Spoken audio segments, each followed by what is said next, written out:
ഗവർണറുടെ road show കണ്ട് അക്ഷരാർത്ഥത്തിൽ നടുങ്ങിത്തെറിച്ചിരിക്കുകയാണ് CPM-ഉം SFI-യും. നവകേരള സദസ്സിൽ കനത്ത സുരക്ഷയൊരുക്കി പിണറായി വിജയനും മന്ത്രിമാരും മുന്നോട്ടു പോകുമ്പോൾ കേരള ഗവർണർ ആരിഫ് മുഹമ്മദ് ഖാൻ പോലീസ് സുരക്ഷ വേണ്ടെന്ന് പറഞ്ഞ കോഴിക്കോട് നഗരത്തിലൂടെ ഇറങ്ങി നടക്കുന്നു. മിഠായി തെരുവിലെ കടകളിൽ കയറിയിറങ്ങുന്നു.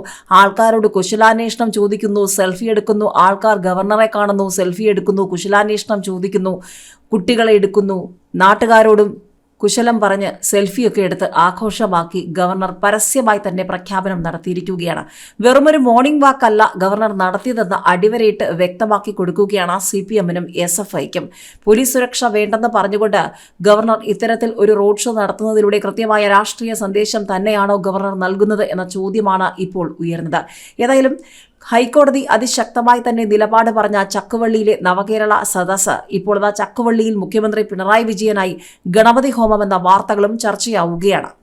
കൊല്ലം ചക്കുവള്ളി ക്ഷേത്രത്തിൽ മുഖ്യമന്ത്രി പിണറായി വിജയനായി ഗണപതി ഹോമം. തിരുവിതാംകൂർ ദേവസ്വം ബോർഡിന് കീഴിലുള്ള പരബ്രഹ്മ ക്ഷേത്രത്തിലാണ് മുഖ്യമന്ത്രിയുടെ പേരിൽ 60 രൂപ അടച്ച് ഗണപതി ഹോമം നടത്തിയത്. ക്ഷേത്രത്തിന് സമീപത്തുള്ള കശുവണ്ടി ഫാക്ടറിയുടെ സ്ഥലത്താണ് നവകേരള സദസ്സ്. ക്ഷേത്ര മൈതാനം നവകേരള സദസ്സിന് ഉപയോഗിക്കുന്നത് ഹൈക്കോടതി ഇടപെട്ട് വിലക്കിയിരുന്നു. പത്തനാപുരത്ത് വെച്ചാണ് കൊല്ലം ജില്ലയിലെ ആദ്യ പൊതുയോഗം. പുനലൂരിലെയും കൊട്ടാരക്കരയിലെയും യോഗങ്ങൾക്ക് ശേഷം വൈകിട്ട് ചക്കുവള്ളിയിലെ യോഗത്തോടെ സമാപിക്കും. ഗവർണർ വിഷയത്തിൽ മുഖ്യമന്ത്രിയും മന്ത്രിമാരും ശക്തമായ പ്രതികരണം നടത്താനാണ് സാധ്യത. കരിങ്കൊടി പ്രതിഷേധം കണക്കിലെടുത്ത കനത്ത സുരക്ഷയാണ് ക്രമീകരിച്ചിരിക്കുന്നത്. ഇതിനിടെയാണ് പോലീസ് സുരക്ഷയില്ലാതെ തെരുവിലൂടെ സഞ്ചരിക്കുമെന്ന് പറഞ്ഞ് ഗവർണർ കോഴിക്കോടുള്ളത് പിന്നാലെ പാഞ്ഞ പോലീസ് എന്ന വാർത്തകളും. ഏതായാലും പോലീസ് സുരക്ഷയില്ലാതെ ഗവർണർ ആരിഫ് മുഹമ്മദ് ഖാന്റെ വാഹനം കോഴിക്കോട് നഗരത്തിലേക്ക് വന്നതോടെ ആഭ്യന്തര വകുപ്പിനും ചോദ്യങ്ങളാണ്.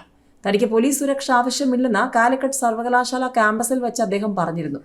ഇതിന് പിന്നാലെയാണ് ഗവർണറുടെ യാത്ര. കോഴിക്കോട് നഗരത്തിലൂടെ പോലീസ് സുരക്ഷയില്ലാതെ സഞ്ചരിക്കാൻ ഗവർണർ നീക്കം നടത്തിയപ്പോൾ ആഭ്യന്തര വകുപ്പിനും ചോദ്യങ്ങളായി മാറിയിരുന്നു. ഗവർണറുടെ വാഹനം യൂണിവേഴ്സിറ്റി ക്യാമ്പസ് വിട്ടതോടെ പോലീസ് പിന്നാലെ പായുന്ന അവസ്ഥ. ഒരു സുരക്ഷയും ആവശ്യമില്ലെന്ന് പോലീസിനോട് ഗവർണർ വ്യക്തമാക്കിയിട്ടുണ്ട്. ആക്രമിക്കണമെങ്കിൽ അവർ നേരിട്ട് വരട്ടെ, എന്റെ അടുത്തു നിന്നും പോലീസിനെ മാറ്റി നിർത്തിയാൽ തന്റെ അടുത്ത് വരരുതെന്ന് ആദ്യം SFI പ്രവർത്തകർക്ക് നിർദ്ദേശം നൽകുന്നത് മുഖ്യമന്ത്രിയായിരിക്കും. അദ്ദേഹത്തിന് ഇക്കാര്യത്തിലുണ്ടാകുന്ന അനന്തരഫലങ്ങളെക്കുറിച്ച് നല്ല ധാരണയുണ്ട്. കേരളത്തിലെ ജനങ്ങൾക്ക് എന്നോടും എനിക്ക് തിരിച്ചും സ്നേഹമാണെന്നും കണ്ണൂരിലെ ജനങ്ങളും സ്നേഹമുള്ളവരെന്നും അവരെ ഭയപ്പെടുത്തുന്നത് പോലെ തന്നെ ഭയപ്പെടുത്താനാവില്ലെന്നും ഗവർണർ പറഞ്ഞു. ജനങ്ങളെയെല്ലാം മറിച്ച് കണ്ണൂരിലെ കൊലപാതക രാഷ്ട്രീയത്തെയാണ് താൻ വിമർശിച്ചതെന്നും ഗവർണർ പറഞ്ഞു. കണ്ണൂരിൽ CPM നടത്തുന്ന ഫാസിസത്തെയാണ് വിമർശിച്ചതെന്നും അദ്ദേഹം വ്യക്തമാക്കിയിരുന്നു.